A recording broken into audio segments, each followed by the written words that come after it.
everyone tune.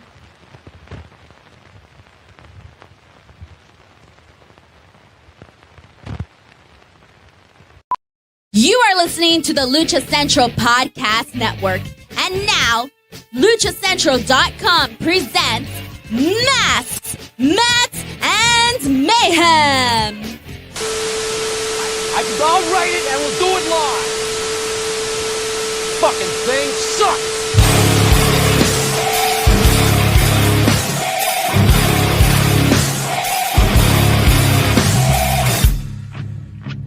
Welcome to another edition of Masks, Mats, and Mayhem. I'm your host, Justin Outlaw Harvey. You can find me on social media at JustinHarvey75. You can find the entire show all over social media at MMMshow75.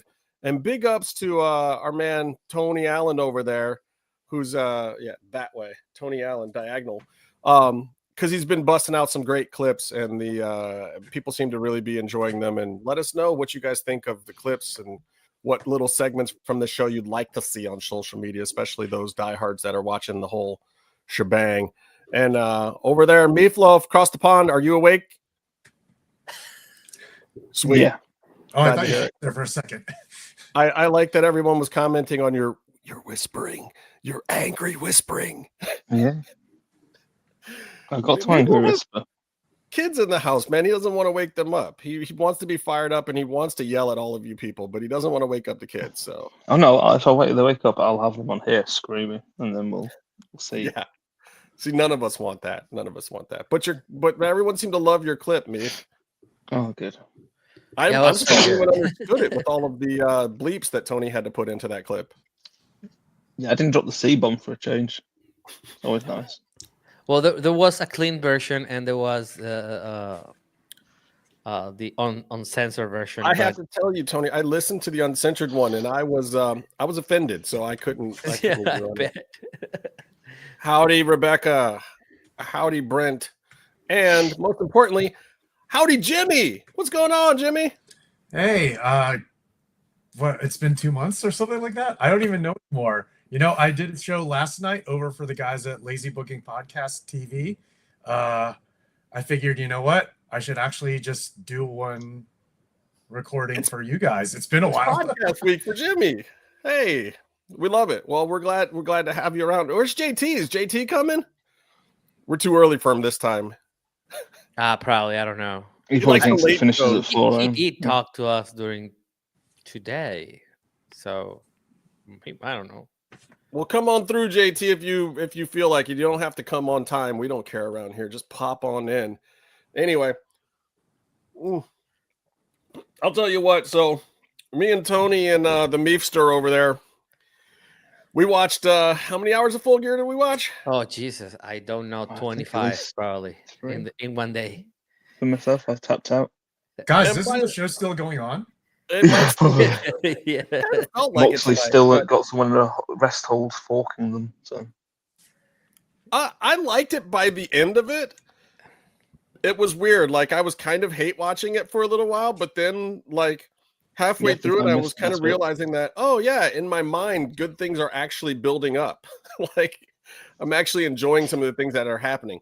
Now, my criticism after the fact is, did it take me too long? Did I have to wade through too much crap? Like, what was that Kyle O'Reilly match there for? Like, there were certain things where I just, at the end of the day, I was like, I don't need this in my life. What were you saying, Tony? No, I was just laughing. Oh, I'm honestly, it makes you appreciate these 4 or 5 match WWE PLEs. No, and I'm really certain. I'm certain I does. don't have any. I don't have any like prostate problems because I didn't go to the bathroom once, so like I'm good on that end. But also at the same time, I can't like when Tony Khan says that he is trying to give people bang for their buck. He is really one of the last few real pay-per-view tickets out there. Like when I watch boxing and I pay for it, I'm kind of pissed because you're really paying for one fight most times in boxing now. There's not much on the undercard.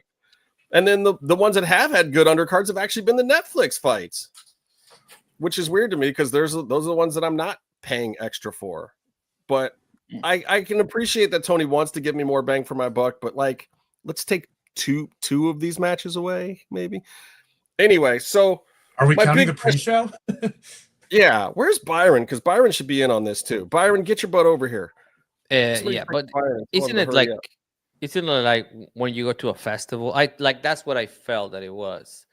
Like when you go to a festival and there is a whole bunch of bands and some of them are like very cheaty and all of are like really good.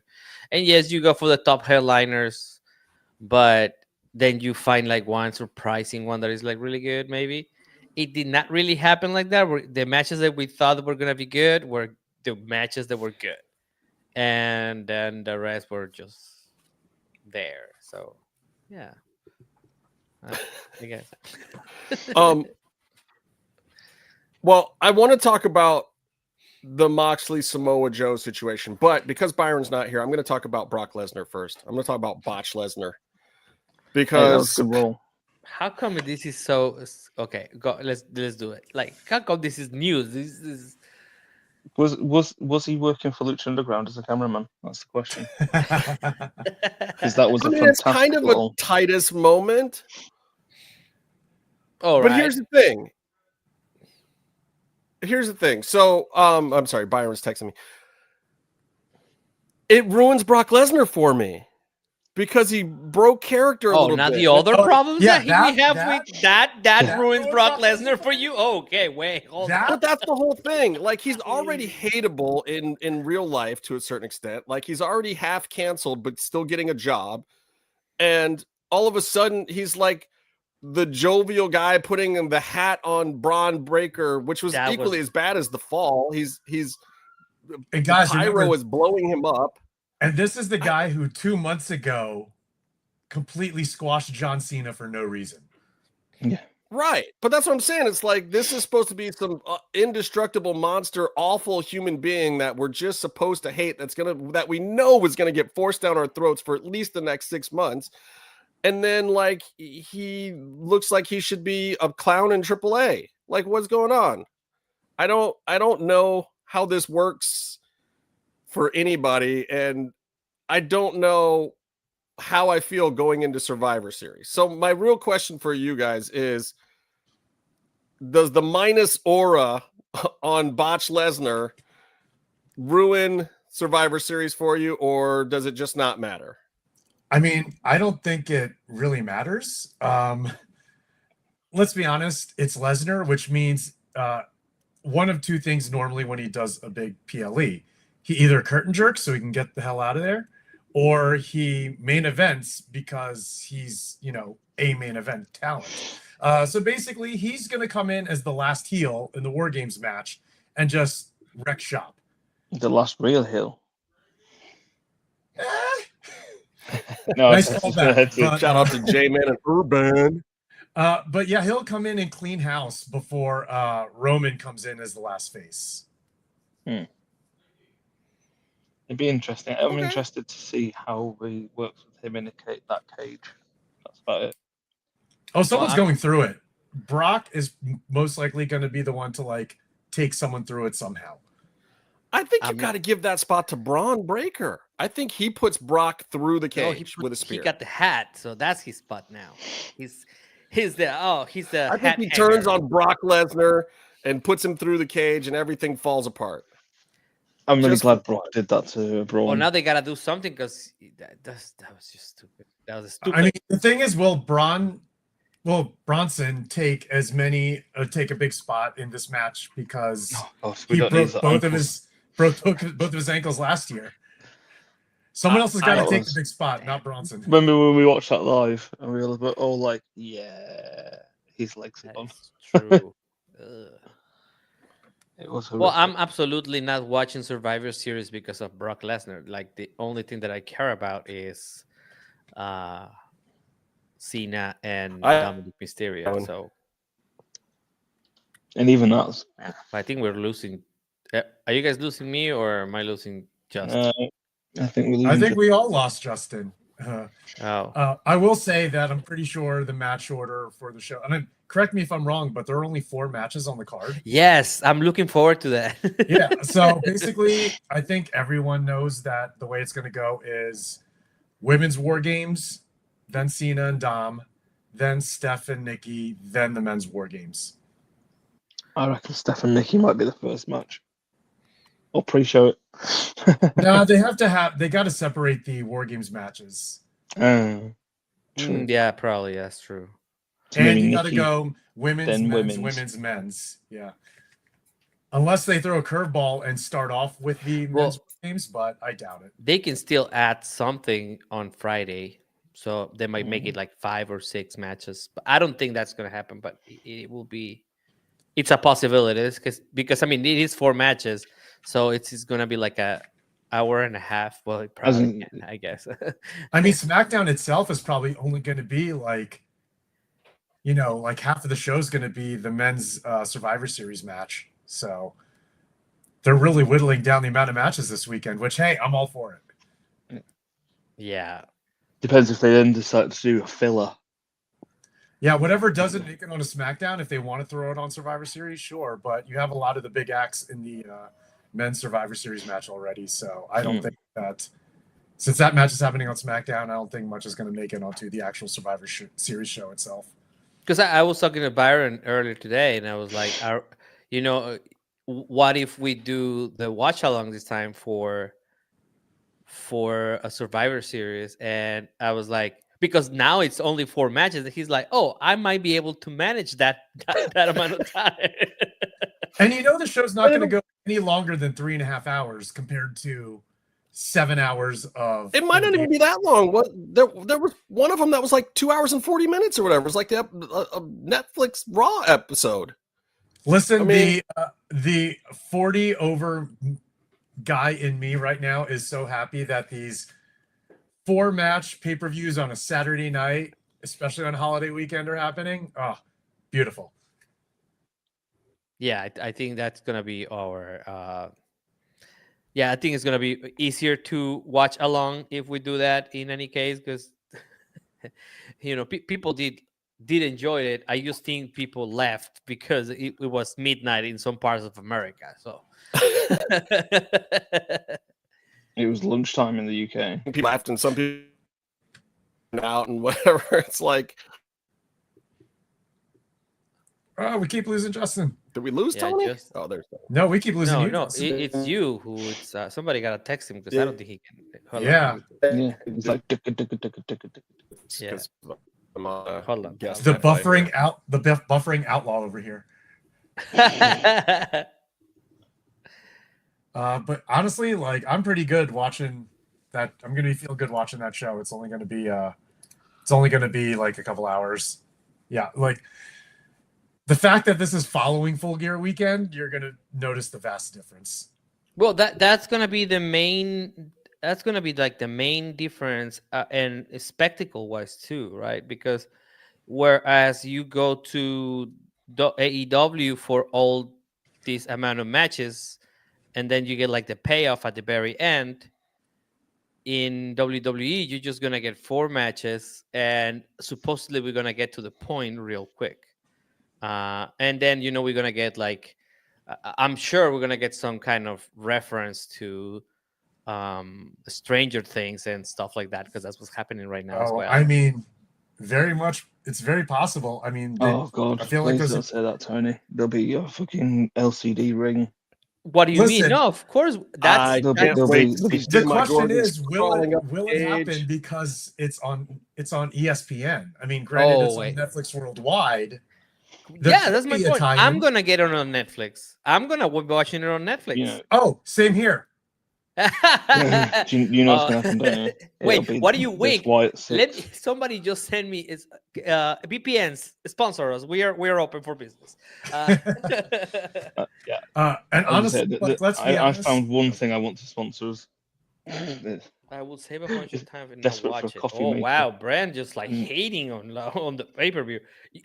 Seriously, Brand, you're not interested about watching the Cena and Dominic match I know I'm personally invested. I've been pushing for it for like 3 weeks already.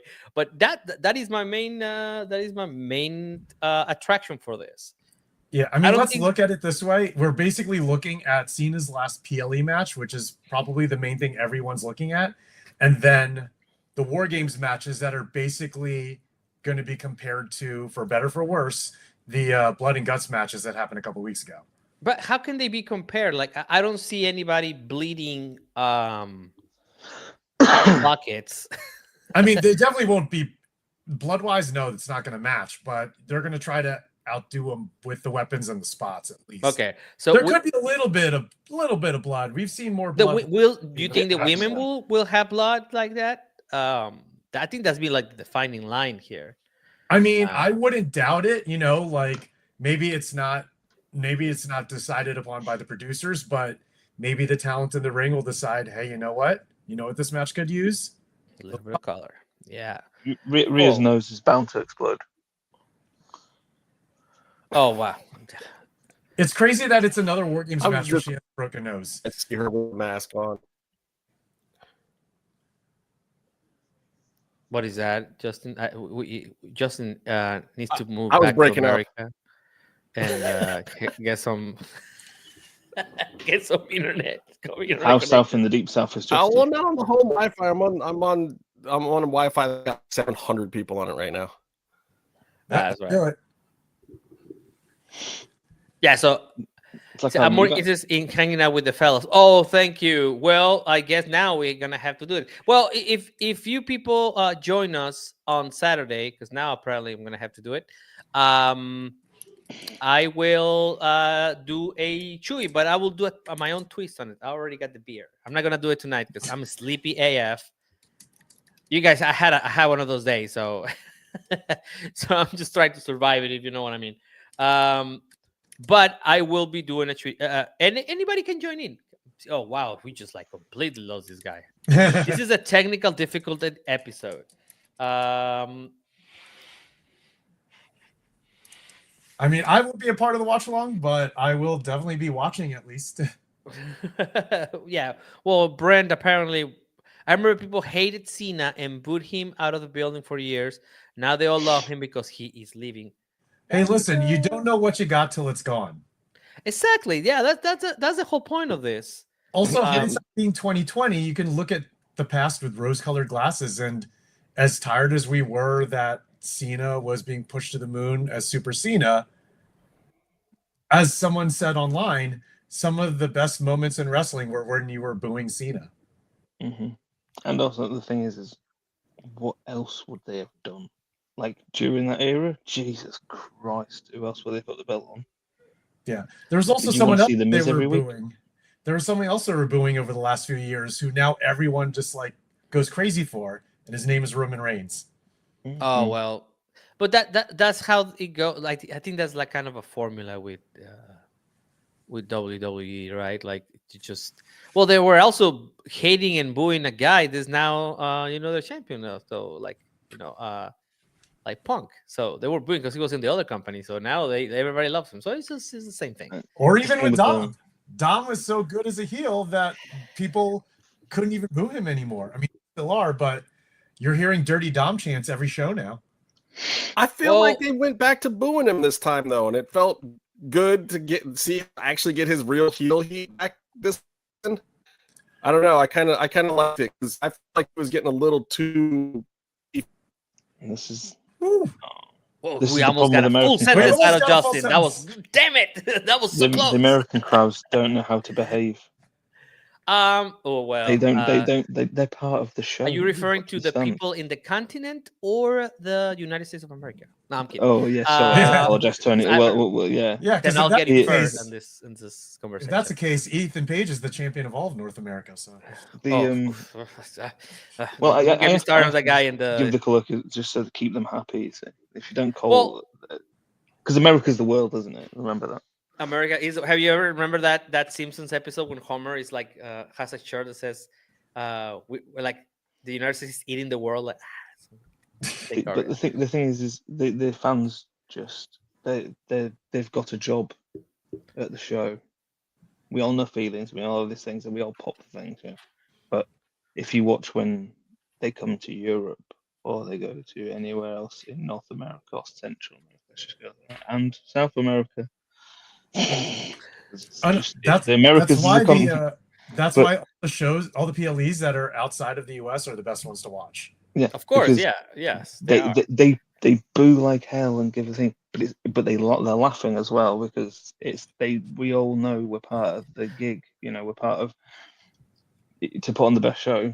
Okay, before we move on, I would like. Do you guys notice a difference when AEW's Grand Slam Mexico to a normal show? Because I was there, so I don't know. I mean, I lived the whole experience, which was beautiful. Let me tell you. But did you guys saw a difference on TV? Did you guys even watch? That was the question. I did not. You didn't watch? That's surprising. Yeah. Okay. Unfortunately, I didn't AEW. watch either. I've not been keeping very much with wrestling. I'll look at the results, but I haven't been able to watch. Like me watching tonight is probably the first full show I've watched in like a few weeks now, out of any company. Oh, okay. Well, I don't know. I thought it was different just because of the whole mystical part when everybody was singing along, which was probably one of the coolest things that I have ever experienced in wrestling, like ever. And I've been to a bunch of stuff. I mean, not as much as you guys, because you know. Oh, did he come out with his proper entrance? Huh? Yes. Did he come out with his yeah, okay. that thing is. I had grown men crying, man. That was amazing. Like, 55-year-olds crying to a social sentimental song just because he was coming to the ring. It was amazing. But anyways, talking about Mexico, talking about companies that are rival of CMLL. I'm terrible at these segues. AAA is now. Thank you, Justin. Yeah, well, for that you got internet. Thank you. AAA has now a contract with Fox. Now I gotta say, there's like 3 different Fox in Mexico. There's Fox Sports Mexico, Fox Deportes, and Fox Tubi Deportes. I'm not certain on the last one. And which one is doing stuff with AEW? Fox Sports Mexico is doing, but they have both. They have WWE and they have. You remember, guys? I sent you a photo that I was in the gym and AEW was on it. That's Fox Sports Mexico. So. And why don't they call it Zorro? What? I need Fox subtitles. is Zorro, isn't it, in Spanish? No, Zorra, no, güey, no mames. No. No mames, güey. No mames, güey. No, so that is a serious push from WWE/AAA to take cover. I think you look amazing right now. Justin, if you want to have a go, please do it. So my real thing is like, this is why they bought the company in the first place, right? To actually branch out. So I feel like it's a good sign. And I'm curious to know if this is going to impact what AEW has been doing in Mexico, because they've been kind of trying to reach into the market. But it's so weird to me because it's like for the last 15 years, we've been asking for this stuff to happen. And now somehow it's all happening at once.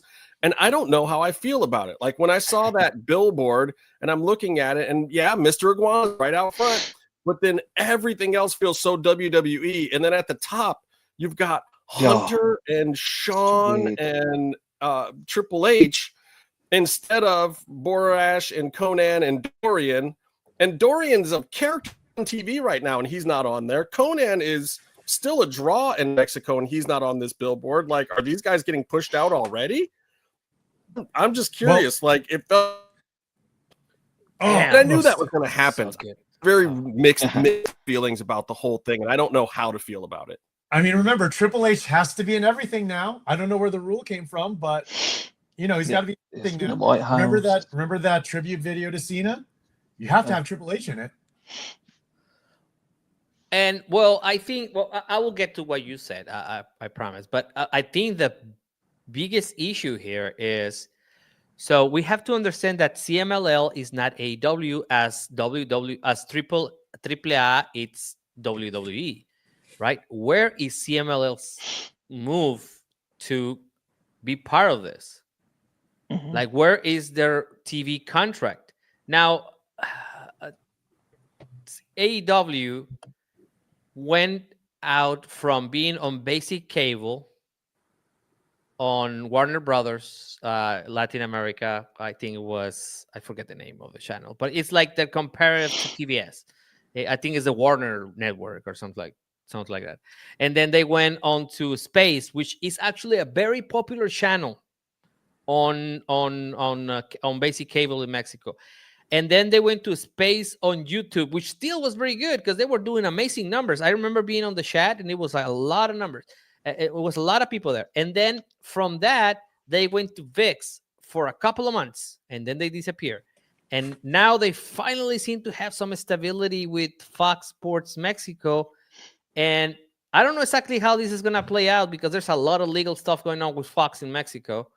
Basically because the American company is trying to take over the Mexican company, which, I mean, that's just how things are apparently now. I think this is a bigger problem for AEW CMLL because I don't think CMLL is putting their foot on any kind of television or any kind of like distribution for the show. Hey, Byron, how you doing? Are you up to date to what we're talking about? Or do you want Yeah, to yeah, yeah. freshen it up? Okay. The WWE program on Mexican TV and how they're going to end up with probably a better TV deal than AEW in the long run, even though it kind of looks like a main event program from WWE. Yes, yeah. Yeah. All that when you say Hopefully it's Mexican, better, but Is main event? Where's main event even on TV? main event is not on TV. then maybe it's the new main event. Main event was, I don't know. Main event was on like Peacock, but I know it's syndicated outside of the US. I just don't know where. Wait, I thought it was on. I thought it was on NBC. No, is it not on NBC? What have I No. been lied to? Okay. WWE's got 20,000. Saturday night's main TV event deals. was on NBC and then on Peacock. But, That's right. But they have the weekly show Main Event, which is the one that I was talking about. They took Saturday night off of NBC. It's a Peacock exclusive event now. Oh, that sucks for them. Well, I thought so. Cena's match. Okay, we're getting sidetracked majorly here, but so Cena's last match is not going to be on open television. I don't believe so. Correct. Someone in the chat correct me if I'm wrong, but I believe that Saturday night's main event is now Peacock exclusive event. Wow. Well, similar to like a previous PLE. So I think so. Okay, we'll check on that. But to Justin's point, they have to put the most recognizable people on it. I understand that. Yes, we're getting Conan pushed aside or whatever for Triple H, but I think in their view they gotta put all that people because they gotta show it as a. The way that I looked at it, it was like this is the brand new AAA, you know. So I think that's why they did that. I know it sounds like counter to what we would like Pena's to. Earn, mate. The Earn What? didn't even get on there. Who? Maricela wasn't even there with the Earns. Well, She could be the new Paul Bearer, mate. well, I think a lot of people. I'm not speaking on for myself, but I think a lot of people kind of wanted to move on from all of that. I know I've heard a lot of it. Also, something that was like very prevalent during the AEW Grand Slam Mexico show is that people were wearing shirts that said, using the logos for CMLL and AAA, that AAA was selling the culture. So, yeah. See, the problem is AAA's very existence was because Antonio Pena was at CMLL and they wouldn't listen to him about his ideas about taking the product forward. And he managed to get investors or whatever, leave and create AAA. So he could make it a more Americanized product. no, yeah. I mean, so like, I get the premise with AAA, but AAA has always been the in-between company trying to be more American. any. I think though that the in its- concern in though its- is always in going to be produ- there. presentation. And- Oh yeah, I get that. You know, that's I'm the just thing. saying It's one of those things. Like it's more like what people feel more than what it is. You know, If they bought CMLL and were doing this to CMLL, then yeah, riot, cause pure absolute mayhem, and I don't want to see Triple R damaged because I have obviously. Well, it was towards just that a company, lateral move. Yeah, you're correct. Yeah. They moved from being like WWE. It was like WWE light. Now they are WWE. But the point is I think that what concerns Justin, who at the moment cannot speak anymore, it's yeah, I that think technical issues, but he's going to probably be back on twice. it's that is this no longer the Mexican company? And look, I mentioned this before. I think we talked about this way before, that if I continue to see American, WWE champions in the Mexican division of WWE, then is no longer the Mexican division of WWE. So Yeah, I don't even think that putting the people in power in position on the poster makes a difference at this time. I mean, honestly, it really is just NXT now. Yeah. Oh my God, I will buy that shirt. Yeah, I guess I don't know. I think that's. Well, wrestling is like a generational fandom where you remember the first show that your parents brought you to, that, and then you go and you bring your kids to it. And that's how WWE probably up until now has made the bread and butter. And that's how I think a lot of wrestling has done, because it's such a communal experience. And so when we saw this, I mean, this is a thing that happened in the 4 seasons of Lucha Underground, to bring it back to what we started doing our show even about. It's the show Lucha Underground brought back that feeling for so many people in the Los Angeles community who would go to the or the Southern California community who went to the live shows, and it brought back their love for Lucha. And then slowly over the course of the 4 seasons, they fell back out of it, because then they saw, and we can talk about where the story was supposed to end, but they saw the gentrification of it. And if it went to season 5, which I wish it did, it would have had a happy ending, at least before the end of the season, because then you need a cliffhanger. But that's just what we're seeing now with AAA. We have a bunch of people who grew up, it's in their family. It's like your dad's a Yankees fan, you're a Yankees fan, and your grandpa's a Yankees fan. Actually, my dad. Sorry to pick the one of the worst teams Red to be a Sox fan. So Red Sox, yeah. There you go. So yes, that's that's the kind of child that I was, Jimmy. Something more relatable. Byron, You grew up a Red Sox fan, and so you're worried about losing relatable. Baseball's relatable. It's yes, around to us. people that were born in this side of the of the world. Yes, that's what we're talking about. You are the minority here.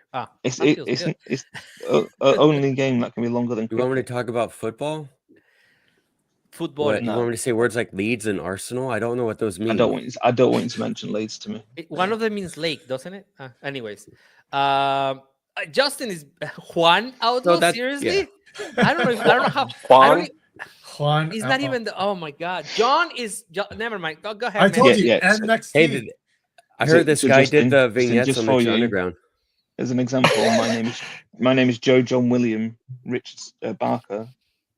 It is actually your name. Jose Juan Guillermo Ladrador. That's the actual. There is a Justino in Spanish. Is there? Okay, so we didn't get him back. Oh God! You hurt his feelings, and he left. I know. By the way, can confirm that Saturday night's main event is Peacock exclusive.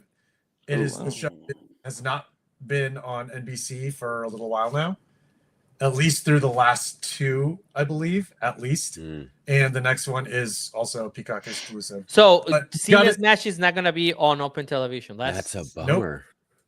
So I'm gonna have to borrow somebody's credentials to get so basically his last televised match on regular TV was the one on Monday Night Raw. The last Raw. Wow. Well, that was on Netflix though, right? Because that's not on television anymore. That's crazy. Yeah, that's true. Also, yeah. I mean, depending where you are in the country. Touch back down on the AAA thing and the whitewashing of it, if you will. I really think they got to make sure they do that right. They really got to do that right, and you can't just have Cena's last appearance be on Peacock. They can. They Again, can. every time we say they can't, I just want to remind you Yeah, of I mean, you shouldn't. Kurt But Angle's they will. last match. Just remember every Yeah. time Kurt Angle's last match, and the guy that beat him, Baron was out of the Corbin. company 2 weeks later. Yeah. So, anyways, I didn't have a problem with Angle doing that for Corbin at the time because, well, I did because I knew how it would turn out. But yeah, if of I course, didn't it know was how it bad. would turn out, Corbin was a good hand. He was a good company man, A good and soldier. he was a good soldier. And they could have done something with him based off that, and that's how you're supposed to go out. But they weren't. They had Angle like him. job He's to what from they Kansas consider City, trash, that's and it. then they threw the trash out, and it all was worthless, which sucks for Angle and Corbin For everybody, for us and too the as fans. fans, Thank especially you. Yeah. us. The most So, important part. You were saying something, Meef? Oh yeah, just saying about the triple R thing was Sí. obviously I get very protective of these things. My point with it being an Americanized product anyways, just saying it's not really selling its soul because it is the issue of having the WWE talent being the belts, being the main people, like the faces of the show. You still need it to be a Mexican and Latin product throughout the Correct. show, and have the dashes of NXT, have the and the thingy, and have Raw obviously would dominate, but also have the WWE Latin America stars coming in. That would be the best way to transition between the product, and you make it a bit more less abrasive, offensive, whichever way you want to go with it. But Well, I mean, if what I may, we effectively wanted, we wanted triple R, and sí. maybe it's not as chaos because it's chaos is great, but also sometimes you just wanted the American production values and the guys getting paid better and not having to shit in a bus. I know. Yes. All I ever wanted was for a Mexican company to have the same production value as WWE. And that was a struggle that I had most of my life. Like, I came in and I went to local wrestling, lucha libre events in my hometown, and they were, just basic shows, right? Like, they were in the municipal gymnasium or whatever. So they wear these, but then I saw on TV AAA, and I was like, wait a minute, we can do that. But then it stayed like that. Mm-hmm. It was 94 until like last year for AAA. So I think that they have the production value. But I do gotta say something. They did had a whole span, and I know Justin was complaining about this, but Juan was complaining about this. That the thing was in Spanish, and that he wanted it to have all those people. But I think that's in their mind. That's like, we're keeping it true. I don't know if that's how you do it, evidently, because of course I want people to understand what they're saying, or have like a both broadcast. But look, I may have been wrong, Tony. The numbers were good. The numbers on they ran it on their regular WWE YouTube, they ran it on WWE Espanol, and they ran it on AAA YouTube, and all of them were doing gangbuster numbers. So maybe I'm wrong, but I just thought, like, part of this whole thing is like, I don't just want WWE to have AAA so they can expand into Latin countries. What I think Meef and I have always been saying is we want the Latin influence to expand into the English-speaking countries. And part of that is like, look, WWE broadcasts in 50 different languages, the main show. Why are we not broadcasting the Spanish show in English? That doesn't make any sense to me. You don't want the Three Amigos. You want Guillermo del Toro. Okay, yeah. Well, I don't know. I like both. I like both. No, yeah. I mean, come on. It's There's a three of reason them, there's a reason I like- got into. There's a reason I got into Iñárritu, Mexican culture. and but Del Toro. Did you see the color of the shape of water? It was a great movie about bestiality. it was also Splash. I don't know if that was the heart of that movie, though, Byron. Come on. No. Well, Oh yeah. Then why we did got they our do clear, this? Thank you. That's what his cock looked like. Yeah, Byron, have you ever seen a turtle's cock? Jesus. A what? Turtles The Cop. turtle? No, The I haven't. spirit of Why? Casey lives on. Just in this watch show. that. This is because what it does, always it comes happens. out, Can and we- it this comes is out, always and how this goes. it fans Justin, can out you bring into it a up big on the screen? cylinder. It starts doing this. It's I don't know. mental. Okay, I don't know how I'm gonna Mental. clip this. Thank you guys. Torch Anyway, Luger. There we go. I completely lost what I was gonna say. I'm not gonna. Anyways, well, my point is, if we want Pure this comedy. to- Can I make Byron talk about Hangman now? Okay, hold on. Let me just go. I- Let me. I Okay. think The the Hangman. biggest Show problem, put respect on his name. oh fuck me. Thank you. Okay, so the Yes, biggest Tony agrees problem. with me. Yeah, thank you. The biggest problem right now facing for AAA is that Penta got hurt. Oh, yeah, that's going to be. I have That- a question. Go ahead. Penta adjacent. What's up with the Lucha Brothers coming back together in AAA? Like, that's a big AAA draw, but does that, if he doesn't break his shoulder, dislocate his shoulder, would that have is Meef taking his clothes off? That's way distracting Taking off for his me. bra without taking his shirt off. That's what We're just happened, getting by the way. we're getting So a after Mass they've got mass the influx vest, of live viewers you all can of a take sudden. off. Like, that was a vest. It's very warm. So the two different worlds, AAA and WWE. Tony, maybe you would know best. The Lucha Brothers reuniting. What does it mean in both worlds? Is it both good or both bad or what? You can go back and watch my reaction when I'm explaining to Justin on live on the You want me watch to go back along. and rewatch the live show? Yeah, everybody go back and watch. No, what I'm saying is that I did not like it. I hate it. Yeah. I hate the fact that because immediately I'm like, oh, so the pursuit for the championship, it's over. Like, the Intercontinental, because now Cena has it. So I don't know what's gonna happen now that he's hurt. But I did not like that they were getting them back together. I need Penta to have his own run by himself. You need Phoenix to have his own run by himself. Jesus Christ. Yeah, but I need Penta Phoenix to go back to AEW because he was better off there, Yeah. and he's never going to Well, make it in the WWE. problem is- 100% way was better the off. He could have been, he could have international been. champion. He was international champion, of course. Yeah, but mostly was Moxley. Wow, is that I made up? No, Moxley booked that match better than Tony Khan did.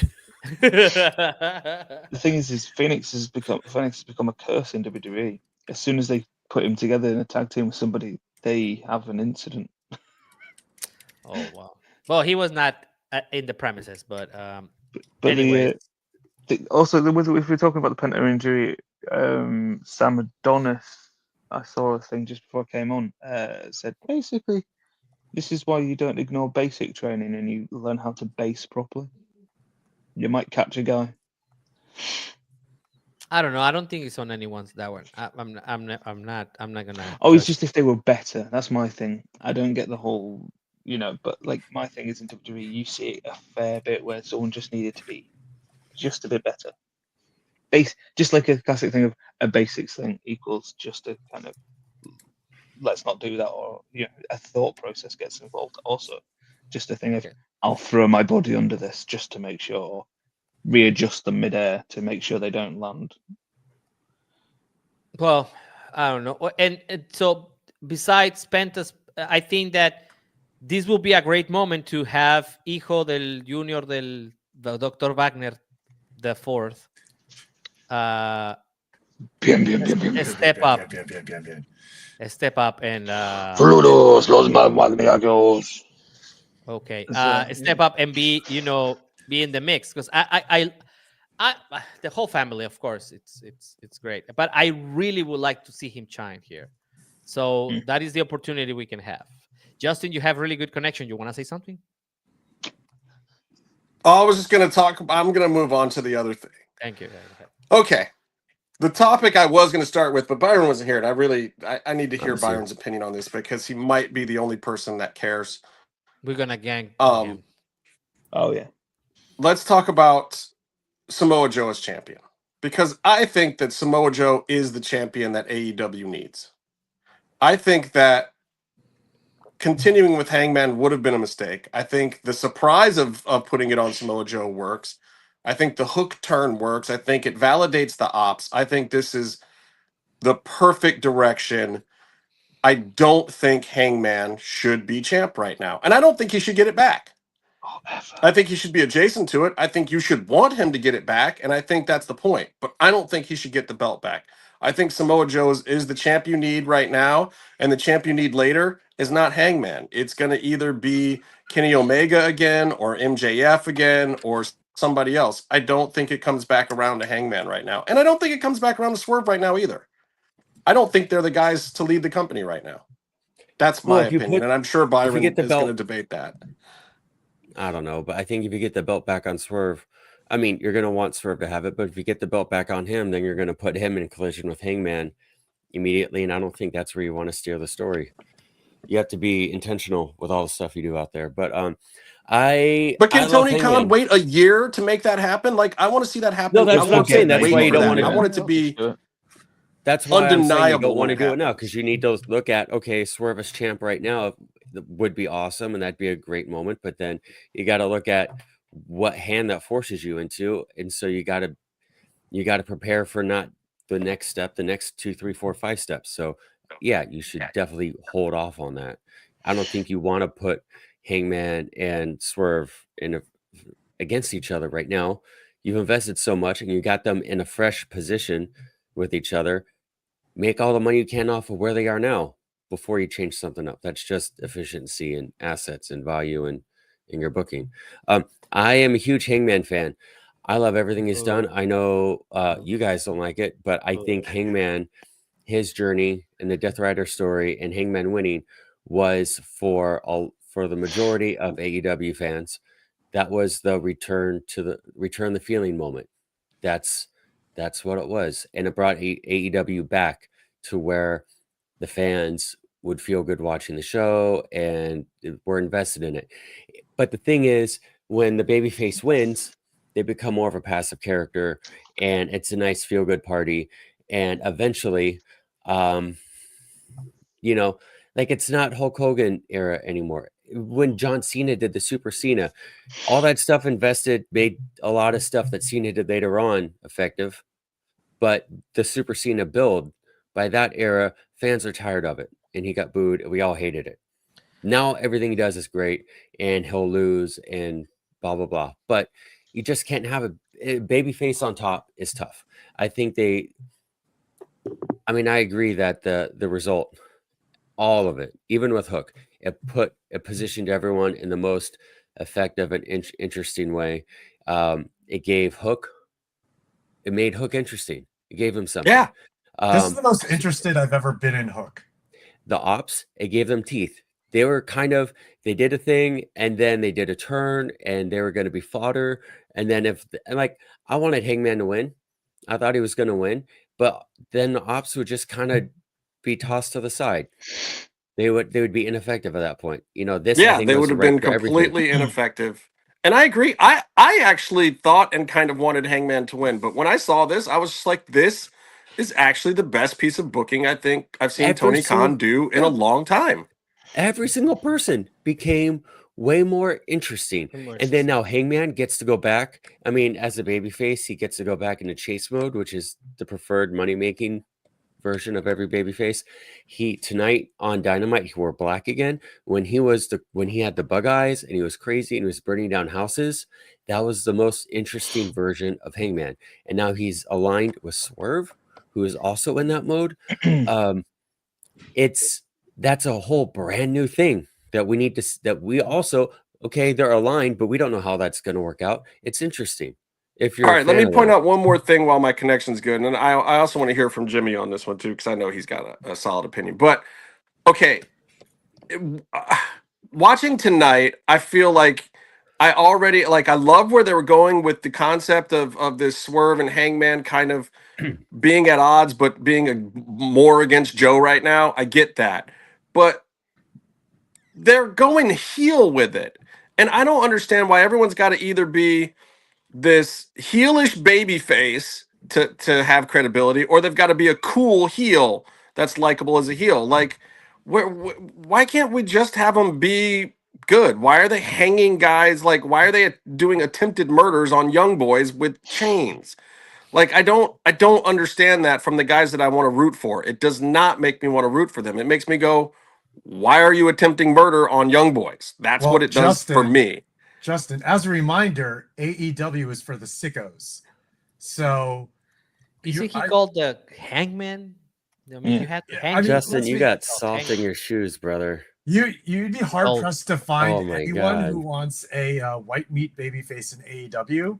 So I think that any kind of face that's like what Hangman and Swerve are doing are what people want.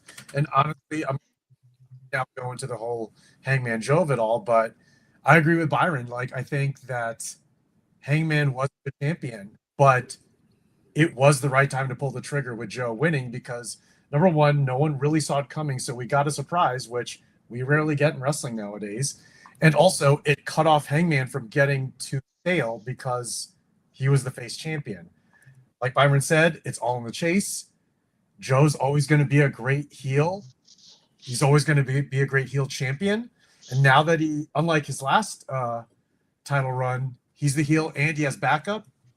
He could play the the scared out of his mind, like talking shit face heel now. So he does the Twisted Metal character. That's his heel character. That's right. Yeah. Here's the thing too. Yeah, here's the thing. That'd be great. Can't tell me that the timing right? wasn't great. They just renewed Twisted Metal for season 3. They still have to shoot it, but this is great promotion for that show because everyone knows that Joe is on that show. Yeah. Whether you're a wrestling fan or not, people know who Samoa Joe is, especially if you watch that show. Now, okay, so it also means we know his title run is going to be limited because he's going to have to go film in about 5 months. 5 months is a decent reign. I loved it. I'll be champion by then. If you see a reaction, go and check our Instagram. If you see my reaction, I liked it. I really enjoyed it. I popped. Yes, it was fun. However, the only thing that I thought afterwards was like, wait, so isn't this the same thing as the Dead Riders minus the briefcase? It's just a group of people holding the belt again. Oh, me. Well, it's the world champ and the trios champ. That's a very literal connection. Yeah, I know. I understand. But it was fresh that they took it from him. It was good that they made everybody else more interesting. However, is it going to be? Am I going to be in February just fucking tired of it really quick? Because it's basically the same thing as we were living through last. I gotta dispute that though. I have to dispute that because Joe is proud of the belt. He was out there holding both the belts and showing them off, and he is violent and mean out of pride for the championship. He honors the championship with his vile evilness. He's always been that guy, and he's a guy who held the TNA title for a record number of days, and then he was the Ring of Honor champion for a record number of days. And people who only know him from WWE are missing out on the fact that this dude was a killer before there was a bloodline. He was the evil Samoan for a long time, and he was the badass that was running wrestling in every single company. And now for him late in his career to have one more go at it, I think is totally different than Moxley. The reason why I didn't like the Moxley thing is it felt like, okay, Mox is just getting his turn to be Roman Reigns. He's like just trying to stick it to Vince and show Vince that he can do his version of the evil heel on top who's hiding the belt and this, that, and the other thing. And they didn't really explain it. I completely understand Samoa Joe and why Samoa Joe's doing it. It's purely ego. It's this guy saying, I might be old, but you can't take me down. I'm a fucking badass and I've been here since the start. Let me see one of you guys knock me off the hill. Yeah, I think like how I mentioned, Hangman was the return the feeling champion. That it's not so much like a flag on him. It's like a changeover in AEW programming, and there was a perceived issue. There was an issue or whatever with AEW creative and story, and so the Death Riders were kind of a reset, and that was basically them choking out the enjoyment of AEW. Until fans and the baby faces or whatever could finally push through. And so they're depriving you of enjoying the world champion for so long, and then that makes the finish so much better. However, along the way, it did kind of suck, but the ending was awesome.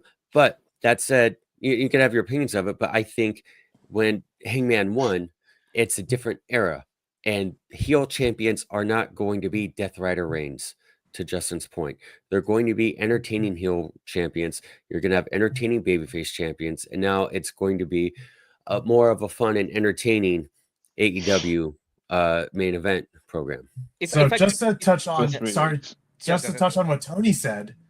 Tony, you mentioned that this is kind of a repeat of the Death Rider situation. It is, but it isn't, in my opinion. It is in the sense that, like, yes, you have the leader of a stable, basically touting being the champion and having everyone else, having all the stablemates protecting him. While that part's the same, how many champions in AEW are in a stable? It's basically like New Japan, where you have to take that part as like a grain of salt, because like everyone's going to have backup at some point, because there are like 40 people in the Don Callis family. You have Ricochet stable, you have the conglomeration. Like, no matter what, you're going to run into a champion, whether it's face or heel, that's in the stable. So I think this is just how AEW is going to operate. It's just more about how the Ops will differentiate themselves from the Death Riders. Yeah, but then it becomes the formula of the entire show is that every single championship is held by somebody with a stable. I think that's what the formulaic issue is. I think what Tony might have the problem with. It's not the heels cheat to win. Involved. But also just going back Yeah, to because firstly, Moxley, the interview with Stone Cold is the exact thing you ever need to watch about him and why everything was mediocre and shit. Because he is human beige. But back to Hangman, we all look at these again. The Hangman. This is the problem. The Hangman. The problem with modern, or this era, really, maybe, I don't know, is everybody keeps on using this phrase. The money's in the chase. Everything's in the chase. It's wonderful. It's magical, and that is the story. But the problem is every fucker who it's like a dog chasing a tire that's attached to a car. They get the tire and they go under it and they come out of it worse. That's what keeps happening. Jey Uso, you got the Sami Zayn. Jey Uso, oh my god! But every you can't compare anyone in the upper mid card or higher to Jey Hangman Uso. Hangman gets the title. Was this the second time he's given the title and taken away from him because it's mediocre and terrible? Cody Rhodes. Fuck me, they couldn't. Like 2 weeks, they were ready to get that motherfucker out of the building. Like, this is the problem. You're okay doing. Oh yeah, you create a story where this guy's like a little wimpy kind of. It's magical for him. He's finally got he's won the title. But then everybody has this view of him, which is like, oh, okay, he's got the title, and now what's he doing? And then he just does these terrible cycles with a guy programmed for a couple of weeks, because WWE has a pay-per-view every 3 weeks, and but what they'll do is they'll just keep doing. After maybe they'll have a guy in between, they'll go back to the guy, and this is the problem. Yeah, it's okay. It's okay. The thing in the and it's a classic way of telling story, but we need to move on. We need to find new ways to do things. And things work. But the whole problem is that they're creating guys and you're creating these stories with these guys to chase, and it's all in the chase, and that's magical and wonderful. But you are backing yourself into a fucking corner. Yeah. Because once they get the title, they're stood there, and it's like they're stood there with the bollocks out. It's all a Rocky movie. The face has to have something to prove. No, but you could believe Rocky was a badass and he would go on to do other things, and his defenses would be with all these other guys. It's just like great. Once you get the payoff, there is nothing after. Meef, what do you think? There's a payoff after Rocky. There's more Rockies. Meefloaf, Joe. Hi. Yeah. What do you think about DDP? Was it his world title or United title? When he was the People's Champion in WCW, when he was the one throwing out challenges. My fandom is fandom. I was a Raven guy. I don't like DDP. Okay. I like DDP. Thank you for the DDP joke. I love appreciate DDP. it. I love DDP as a human. He's one of the greatest humans that ever existed. Yeah. I didn't want to be in the same screen and not say that. But I love I've just got to DDP. say, But what about that booking? When it comes to certain things, wrestling Is that and things like that, is that I book? hate Do you Hulk remember that Hogan booking? does this thing. Yeah, I remember that booking, but remember I came in that weird time, like I don't know what you mine's did with the 96, life. 97. Mine's 96, I remember how 97 you is when got I your came on name, and TV. that's about it. I have a lot going on. Well, just so we can move on or go on to the other part of things. Like my biggest problem with Hang'em Adam Page is that either you're cow punching or hanging motherfuckers. Decide. You cannot have both jobs. That I know the life, and that's not it. Okay, that's all I gotta say. Justin, do you have anything else you want to? No. No. Okay. He's good. afraid to talk There's bad a about the connection. Hangman. Wait, there it is. Oh, yeah. No, I don't get it. I mean, I get Hangman, but also what is missing from Hangman is the machine. I need the machine to oil the wheels on Brian Hangman. Cage? No, not that machine. Like the machine that I feel isn't at AEW sometimes. Kane. Yeah. That's what it Like means. I want him to get some promo work in. I He like needs his some promos, aura but built up. No, porque después se Yeah. empieza el vato a decir pendejadas en la televisión, güey, y luego, you know what I mean. See, Thank you, everybody. that's for that. That was perfect. That's gonna be our actual reel. I thought you Thank were just supposed to respond to this with "way." Huevo. Huevos, huevos. all right. So let's do some pops and drops. Let's do some pops and drops here. I have some shit. Oh boy, Byron Minutes. came with some stuff. We love I it when did Byron's homework. got some pops and He's drops. got stuff, but if they're actually, half decent, it'd be different stuff. Pops, Japanese women's wrestling. Drops, Go ahead, Byron. American wrestling. Go for Byron one. Schultz. Give me Oh, one. for Let me real? see if it's any good. Okay, so here's something, and this is an AW thing, and sorry guys, it's going to be negative. I don't want to bum you guys Oh, out. good. So it's a drop. This is a drop. Okay. This might be a pop for you guys because I'm saying something negative about AEW booking. Give me a pop for me. So you could pop. I just said I your love the pop Samoa is what Joe I'm thing. I'm not saying. being negative. Your pop is my drop.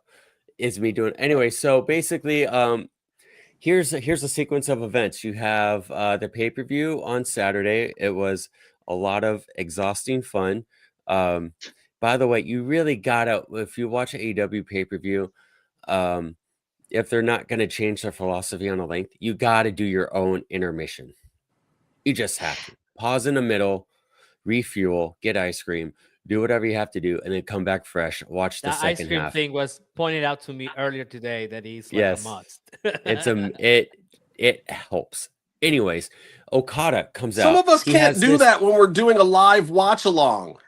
That's I why mean, I I didn't do did. the live watch I'm along. like, I did- I I did- did- I I did- didn't- work I didn't here in this physically place. leave, but I Thank did you. You got the mentally. 2 hours Mexican into it, doing I most would of have the been work dead here. in my Come on. chair.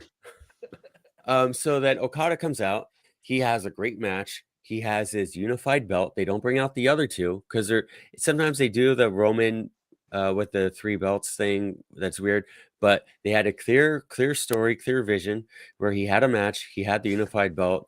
He won, and he showed the unified belt, and he and the belt looked cool. Okada is at the top of his game. And, he refined a bunch of American wrestling attributes and characteristics, and now he's put it all together. Just in time for another tournament. It's awesome. And then Tuesday, they start a pre-order at midnight for the Unified Replica Championship.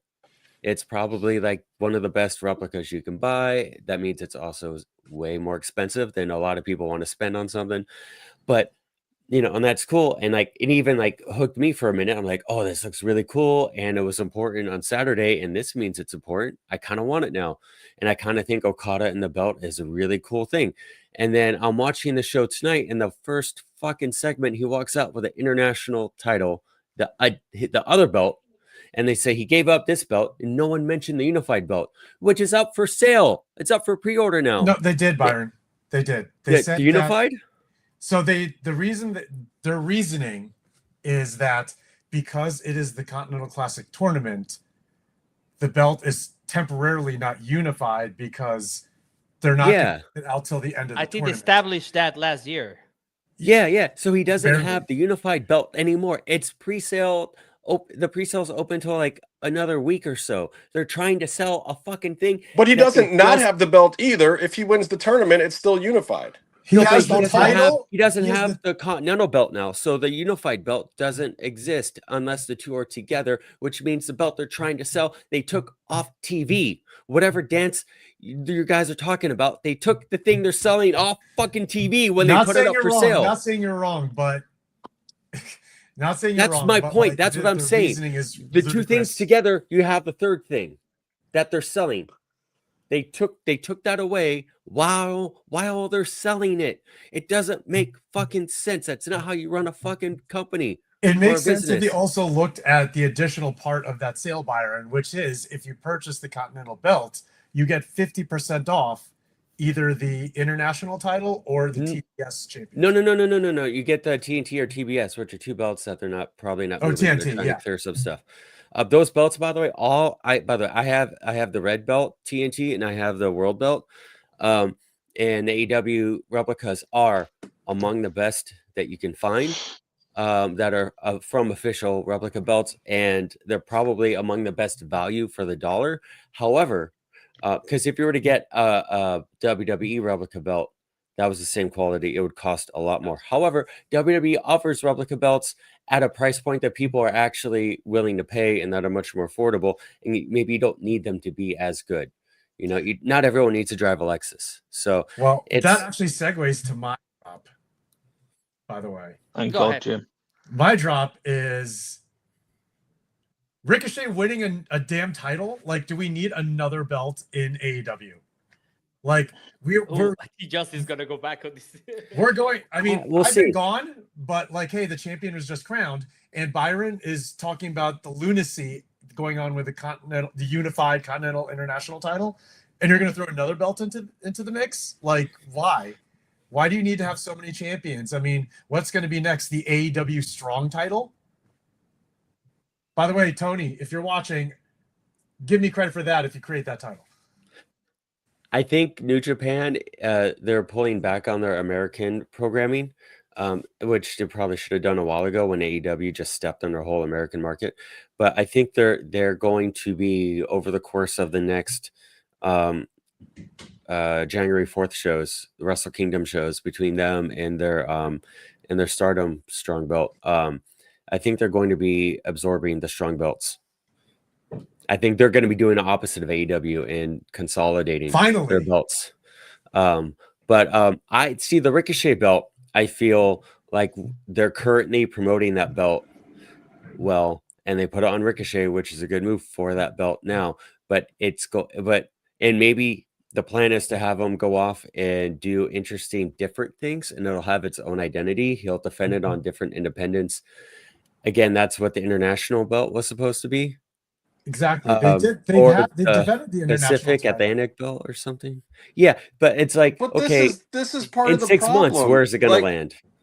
When AEW is good, like with Joe winning the heavyweight title right now, is when there is this parity. Like AEW does all this parity. The wins and losses are very equal. Like everybody's got to get their moment. Like Mark Briscoe was losing for a while, but now he's on a win streak. Like the parity is part of what makes AEW good. But if you're going to do that, then the belts have to move around. You can't have these long-time champions and then have all this parity in the division, because then it basically means that all these guys that are trading wins are jobbers, whether they're getting wins or not, because the belts are never in play.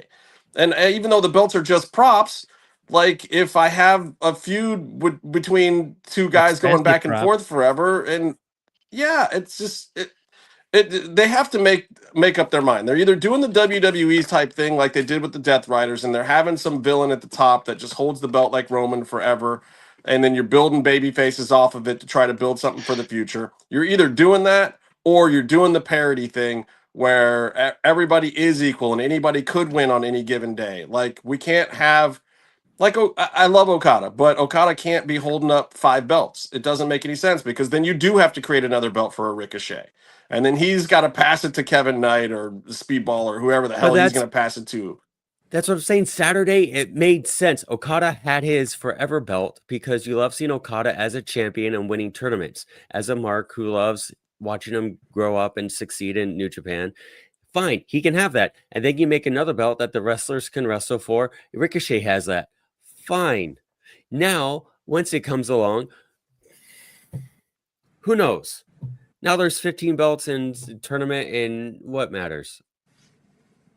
I actually like the belt that Ricochet got. So it looks cool. A lot of people are saying it looks like a belt, and it actually looks like about 15 other belts that Milliken made for companies. By the way, Milliken is a scumbag, and he owes double-digit people, collectors, who've paid him thousands or tens of thousands of dollars for belts. This guy is a fucking dirtbag businessman.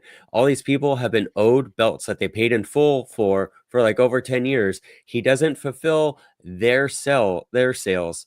He'll make belts for Jericho's stupid fucking cruise. He'll make belts for all these different companies, vanity belts for whatever, but he won't actually fulfill customers' orders because he's a fucking dirtbag. He'll burn in hell, and he owes a bunch of people a lot of money. Fuck that guy. If you see him at a convention, spit in his face. Anyways, what were we talking about? We're at Pops and Drops. I forgot where. Well, that was your drop, my Byron. pop. That was my drop. Is Byron talking fucking forever about belts? Everyone's talking about it. All right. Well, I'm gonna give you my drop this week. My drop is actually Tony Storm being the one to go over in that women's tag match, whatever that should have probably not even been on the pay-per-view. I didn't even understand what was going on there. I was like, is this the championship or what? Yeah, we're having so lost on this. That was crazy. We're having a four-way and a long one at that on an overblown pay-per-view that is deciding a stipulation for some other important moment, and we're having Toni Storm win it, which makes me feel like she's not going to win the whole other thing, which makes me also not interested in the whole other thing.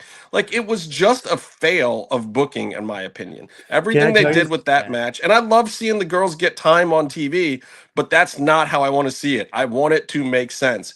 And on top of that, the other fail was the other match that wasted my time, which was Moxley versus Kyle O'Reilly. What was the point of that? Like, literally, you could have listened to this show last week, and it was the exact same as watching that match. We said exactly what was going to happen there. Total waste of space. I feel Kyle O'Reilly got that moment, a better moment at Blood and Guts. And if you want to have him win and get hurt, it's in a fucking double cage match. Have him win that, and then he can't do the C2. It was total redundancy. Kyle O'Reilly showed no babyface fire in his new serious character in that match, which saddened me. It was just and Byron's a fan, so like, you know, if Byron's saying it, like, it just didn't quite work. And don't get me wrong, I gave the pay-per-view a B rating. Like, I didn't dislike the pay-per-view, but those two things wasted my time. The other stuff on the pay-per-view was great. That stuff didn't do it for me. So it's not that I'm dissing AEW. It throws at the window the idea that we had. What happened today at Dynamite, that Moxley wins, it throws away the idea that he was going to lose, and then now they just have him go against Claudio immediately. The fuck? What is even? Oh God, I was kind of falling asleep trying to watch it and stuff, but when I saw it, I was like, oh boy, what is going on now, man?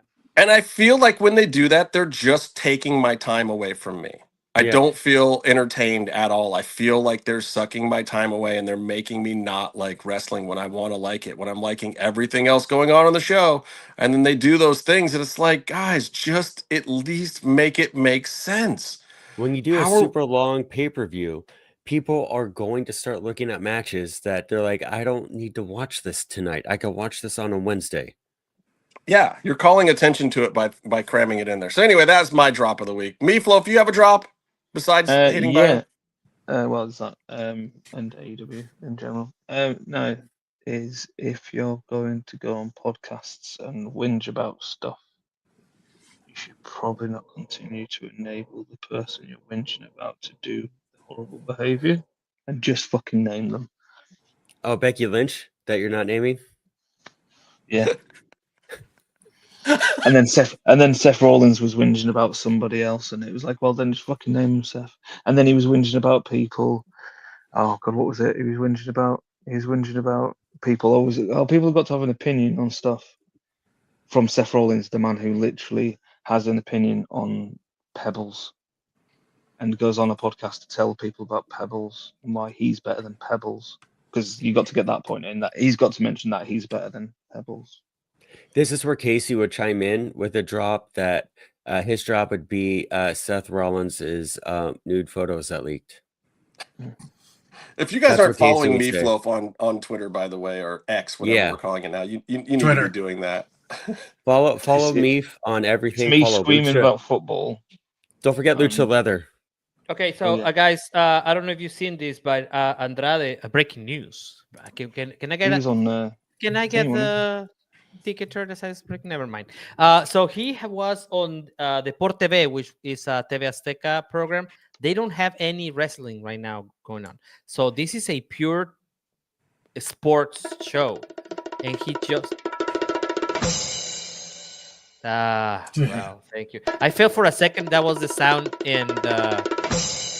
It was better the second time for sure. Thank you. I felt like it was like in the Twilight song where the kid had the powers. Like, yeah. Right. Anyway, so he was talking about the clause. He said, and I'm going to try to translate as best as I can. Andrade mentioned that his lawyer, which wasn't not the same that he was sharing with Charlotte Flair during their marriage, did not detect their one non-compete clause for 1 year. And after his debut at AEW, we already know this. After his debut at AEW, WWE contacted him and made it valid. He also said that his lawyers are looking into negotiations with WWE to have a closer date so that he can come back to wrestle. Because said clause, it is valid globally. Oh, I don't know if that's enforceable.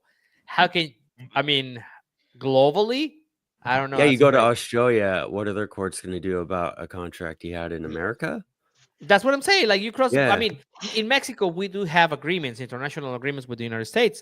I do think that that's a possibility. However, that I don't know. I don't know. I mean, well, this is the thing about contracts, that there's a burden of proof. The problem, however, is that it is enforceable globally because they have an arbitration clause here in America. So if he breaks it globally, they can force him into arbitration in America, and America will decide the enforcement of what he was doing globally because of how the arbitration clause is set up. And this is another part of the problem with these contracts. They're not fair. This is why wrestlers need a union, period. You can write whatever you want into a contract. It doesn't mean it's legal. Correct. Yeah. Correct. But WWE has a lot more there. ability to enforce the legality of it if it goes into arbitration instead of open court. And it has to go to arbitration first. But then again, he will be Mexican in an American court. So, yeah, that's going to be very difficult for him. I said just take him to court. Fuck him. And he will literally fuck him. Well, we'll get see. a nice payout. Well, that's the thing. He doesn't have to take him to court. He has to break it, and they have to take. Well, he kind of already did that, and they didn't take him to court immediately. They just called him. Apparently, that's what he's saying. So and now he's afraid. Hardcore double down. This is what they do. Down on the human rights issues and do that way. And but then again, he's doing the right thing. He's trying to use the public scandal to negotiate a better timeline, because realistically, if he goes to court, it's 3 to 8 years of his life before he wins that case. Well, if you go to court, doesn't it just expire after 1 year? I mean, you can take them to court. It's still it happened. It's not does he prescribe it because it's I don't know. I think that's it's not an injury clause. Right. But what's the point of going to court and getting out of it if he can't also sue them for money, when it's going to take him time and money to do it for 3 to 8 years, when he's going to be out of it in 1 year? There's no benefit to him to fight it. Well, he should just wait the year and then still do it anyways. Me personally, I'd be wrestling everywhere He and just anywhere right now. Tell him to works fuck off. out, gets big, do But some where's yoga. his money I will be coming burning from the to place fight to the ground. a multi-billion-dollar corporation? Another Go thing to wrestle. consider, like what Meef Yeah. said, Go wrestle well, on why doesn't he AEW. just? See what the fuck happens. Yeah, Just Meef go said. wrestle on AEW and see what the fuck happens, because nothing will But- fucking happen. Because but it here's can't. the 'Cause it's thing. all on legal bullshit. WWE, their lawyers. Well, I'm happy I They brought already this up. own AAA. They already own TNA, more or less. And who knows how much further they're maybe evolve. Their reach goes so far that they can, in addition to lawsuits, they can also just kind of blacklist you, at least among like a third of the companies, if not more, that could book Yeah, you. this is what Byron, happened to Frank Shamrock and those guys that won that UFC case. And they won it, but it took them what, 8 to 10 years? It's a different They era. won. They absolutely won. Their careers also were completely ended. Yeah. Andrade can go wrestle in Australia for a shitload of money. That It's a company in tough Australia call, is all will I'm pay him. saying. I hope he fights it, but I can see why he's not fighting it. And I can't blame him.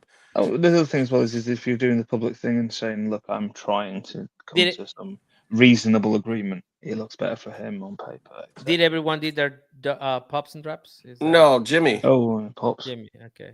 Oh, you mean Did we my do drop pop or shit? my pop? I don't Drop. even- Your pop. How about your drop and your pop? And then we'll did go, his because I have a pop. pop I still, did too. my drop already. Oh, you You did have a your Mine drop? was the He did, yeah. was the Yes. the my drop was talking about a new belt in AEW, but I'll do my pop also. Yeah. Just because it's holiday week, just so much is going on. But like the one Genocide week. pretty funny online. I will say that her posts on social media across multiple platforms, Becky Lynch, she's kind of her style of posts kind of mimic a certain polarizing character, and I like how she's leaning into it because she's just making it more obvious. At some point, I would love to see hats that say, like, make Becky win again.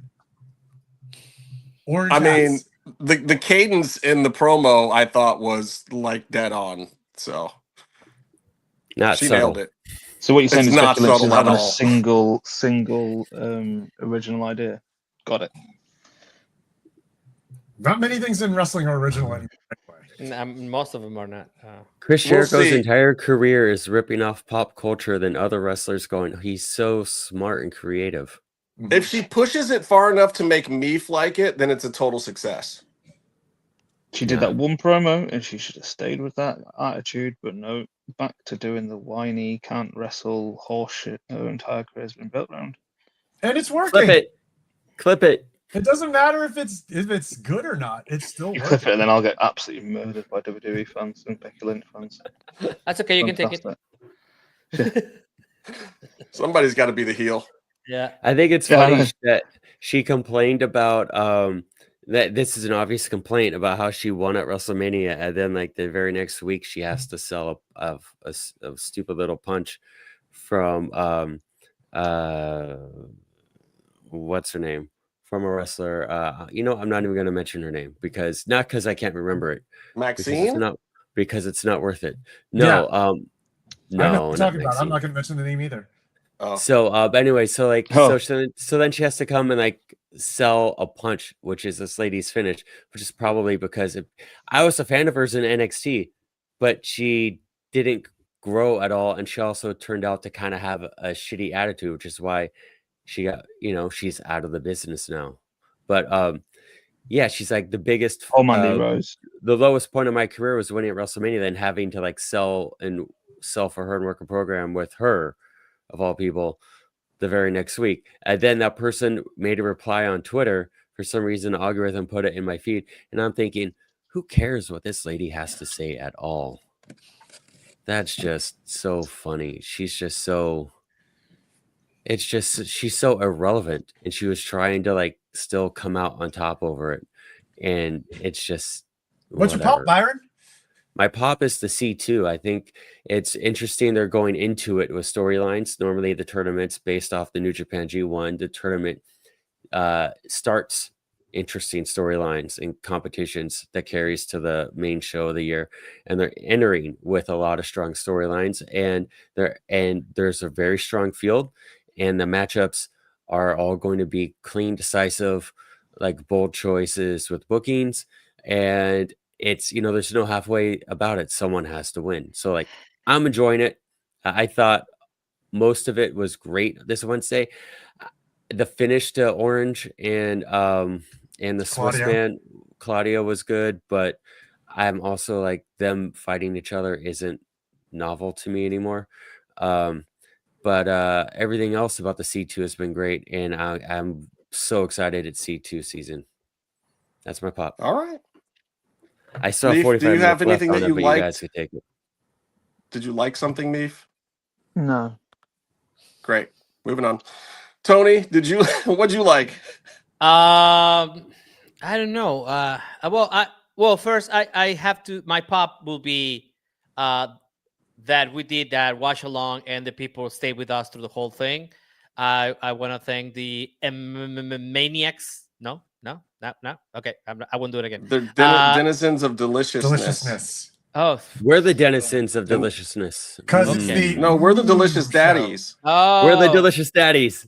You're right. Yeah, you need some Mexican people. We're the delicious Anyways, daddies. They're the denizens of deliciousness. Print the new And everything is t-shirts. Okay. I think that was the pop. We had a good time. I mean, it was very long, definitely. But the things that came out of it were pretty fun. And I kind of have a hopeful pop, I think. For what I watched today, because I was like seriously taking battling between staying up and taking a nap, because I had a lot to do, as Byron can attest, that I've been doing calls since like fucking 7 a.m. Anyways, they didn't have Mercedes on the show, so I think that they're gonna do a more women focused show tomorrow, that I didn't know that they had Collision tomorrow. So that's what I think is gonna happen. Hopefully they will, and then they just had Statlander like interview. So hopefully tomorrow will be a more women based show. That's those. I think that's all the pops that I have. Oh, Tony, I do have a question. Tony, question. With the C2 coming in, do you see AEW keeping the balance that they at Full Gear? They had a really strong balance. Me vale verga el C2. Okay. C2? See, I don't know what I have never even watched that, so I don't know what the fuck you mean. It's the tournament, but do you think the tournament's going to make the shows male heavy, or are they going to still keep it? I don't know. I feel like we have two tournaments at the same time right now, right? Yeah, we do. We have a women's tag tournament and the C2. Is that ever going to end? I thought that tournament was ending last Saturday. This is how that you and Justin did too. Justin, we all sat there. Absolutely. You can watch us in real time while we lose interest on the outcome of the match, because we realized that the match did not have any real stakes. It was funny because they were like, okay, so four women there. Yeah. Okay, bump. All right, so let me give you my runner-up pop of the week was Mr. Iguana and Lola Vice. They are just over.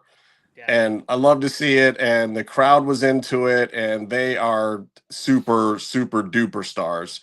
But not my pop of the week. My pop of the week is 133% Kyle Fletcher. I just like what he did at the pay-per-view was great. What he did tonight was great. Like the Briscoe match was phenomenal. That match stole the show for me. And great.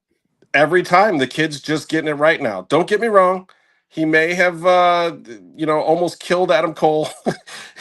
he may have made some mistakes along the way. He got that janky ring for everybody down in Australia. Like, he's had some slips. He's had some bad moments, but I got to tell you, I love where this kid's headed. He makes me excited to watch the show. I want to see where his storylines go. I like him being involved on a regular basis. he's kind of anchoring he's anchoring the bad quarter hours and he's making them good. He's taking that time slot that nobody wants, that like pre 9 p.m. slot a lot of nights, and he's making it into something. So my pop of the week is just straight up Kyle Fletcher. I'm loving that. I have a kid, Kyle Fletcher I question. want to see him. Yeah, go for it. Kyle Fletcher, the name itself to me sounds like an accountant that used to get beat up in high school all the time. He also has a dope ass nickname, the Protostar. He sounds like a kid who would have gotten beat up by me, someone who wouldn't be able to beat up anyone, but that's not who he is. How do you feel about the name? Do you think it would benefit him to go by just like Protostar instead of Kyle Fletcher? Protostar is a or do you have a better name, better idea? Or is it the era of... I don't think it's time to come up with gimmicks for anyone right now. No. It's not the era of gimmicks. Just call him Fletch. You know what I think about it, Byron? I've got the perfect idea for it. I think that what we should do is stay calm and stay in the mix.